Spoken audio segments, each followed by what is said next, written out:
Let's talk about the 3 mistakes that I see people making as they're underwriting self-storage expansions today. My name is Mark Helm. I'm the author of Creating Wealth Through Self-Storage, and I'm the creator of the Quick Start Academy, which houses the on-demand self-storage boot camp. That's the premier training I offer that's designed to take you from wherever you are now all the way to putting your first or your next self-storage facility into service. You can find out more about it at creatingwealththroughselfstorage.com. But last week I told you I love to do conversions, and I do. I also love to do expansions. Now, I want to talk about some mistakes that I've made and mistakes I'm seeing people make today in regards to any self-storage, but especially expansions. And I want to talk about the 3 mistakes I've been seeing recently and regularly as I work with people that I coach and train in the boot camps. So let's get straight into it. First of all, when I say expansions, let's be clear. What I'm talking about is if you're buying an existing self-storage facility and then there is additional land either on the site or adjacent to it where you're going to build more self-storage square footage. So you're buying an existing property and you're adding more self-storage. That's what we're calling an expansion. Now, the first mistake I'm seeing is too aggressive a rent on the expansion self-storage. Now, I know what you're saying is, well, you already have, many of you are saying, you already have a self-storage facility, so I'm just going to use the rents that are currently there. And that's valid, and that's what I've done for years. But here's what I've got to say about it. Here's what we're doing right now. We're reducing that rent 10 to 20%. Now, the reason is because we're in a market where there is a lot of supply, and we're also in a market where interest rates have gone up and the Fed is working very hard to create a mild recession for us. The Fed will feel like it's done its job when the economy officially goes into recession and slows down. Now, how that may impact rents, and I've seen markets where rents have gone down 10, 20, 30%. Let's say you're doing an expansion and adding climate control space, and currently you're getting $15 a square foot for climate control. What I would do is reduce that. We'd probably reduce it to $13.50, $13.75, $14 a foot in the expansion, because I don't know what's going to happen in the future. I'm going to run the numbers at a 10%, maybe 20 in some market percent lower rent rate to cover my tail for any declining rents that could come up. At the very least, during the lease-up phase, if it's a 2-year lease-up, at the very least, reduce the rent during the lease-up phase. Again, I've seen markets drop. I'm working with one person I've worked with for a while, and in his market dropped 30% due to oversupply. I'm not saying that's going to happen with you, but here's what I know. If you reduce the rent 10%, underwrite it that way, and it doesn't drop, you're going to still be in great shape. If it does drop, you've covered your tail for it. So that's the first mistake I'm seeing. They get people getting the maximum rent they think they can get and underwriting that in today's economic climate. The second mistake I'm seeing is being too aggressive on the lease-up. And I've seen this a number of times recently. In the Storage World Analyzer, when you're on the Assumptions tab, there is a line item called absorption. And what that asks for is how many square feet are you going to be leasing up a month? How many net square feet are going to be absorbed during lease up till you hit stabilization?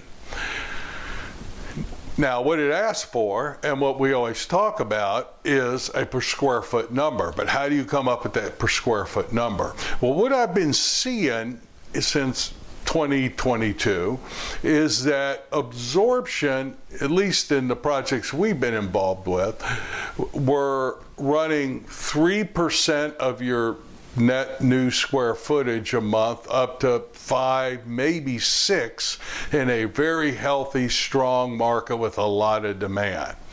So we'll put a per square foot number in, but basically how we calculate is I'll look at, depending on how much whether the market is at equilibrium or whether the market's at, very high demand for self-storage. The higher the demand, the closer to 5 or 6% of your square footage I'll go.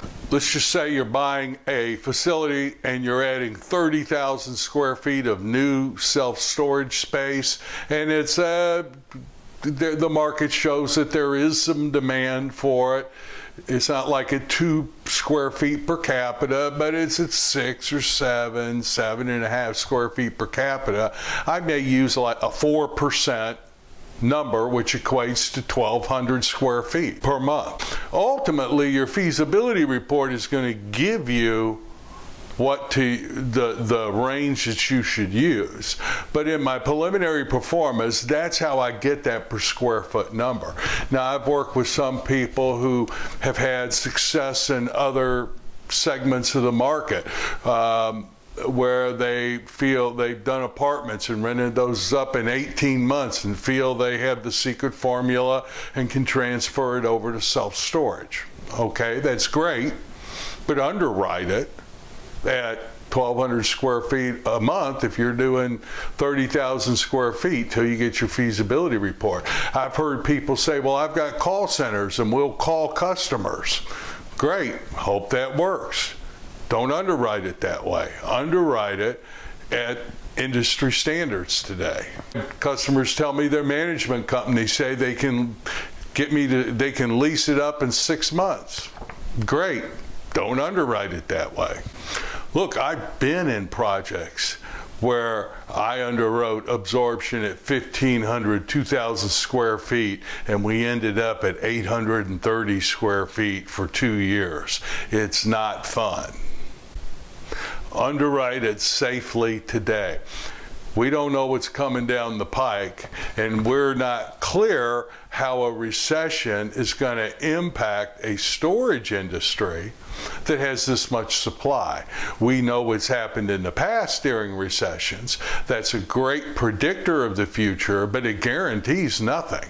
We've never been in a downturn in the economy with this much supply and this much new supply coming online.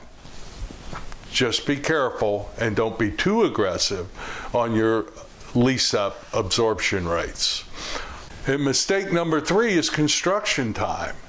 It just today takes longer to build anything, especially self-storage.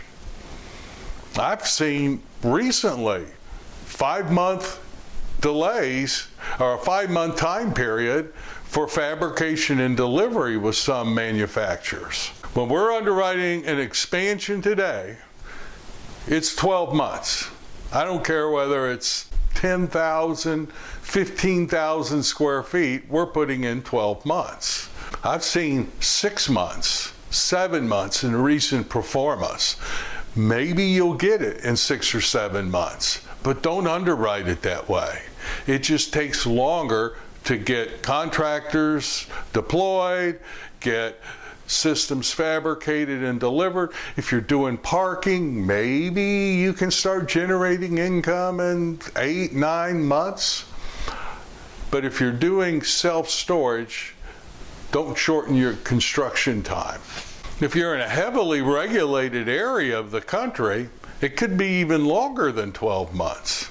And if there's rezoning, it most likely will be longer than 12 months. Now, you may be generating income quicker than a year. That's great, but don't make your pro forma be dependent on that, because that is a variable that's to a large degree outside your control. Now, these three mistakes that I'm calling mistakes that I'm seeing recently as I, work with people who are underwriting expansions, these mistakes definitely reduce the number of deals that may work for you. But at a time where the economic landscape is changing, underwrite to reflect what could happen in the future. We're finding them. There's still deals out there that work, but just don't make those mistakes in today's climate. Now, everything I've shared with you is just my opinion. That's how we're underwriting the deals. As we change how we're underwriting, I'll report back to you. But one of the purposes of these episodes is just, as I learn out loud and share with you some of the things that we're doing. I hope that helps as you underwrite expansions. I love expansions, and we've done real well with our expansion projects. I know you can too, and just today, those are the three mistakes that I'm seeing with people I work with and that I've made myself as we underwrote expansions. So thank you very much. I look forward to being with you next week. My name's Mark Helm, and I'm the author of Creating Wealth Through Self-Storage. And I'm the creator of the Storage World Analyzer, which is the financial analysis tool we use as we underwrite the deals we've just been talking about. You can find out more about it at creatingwealththroughselfstorage.com or storageworldanalyzer.com. I'll see you later, and thank you.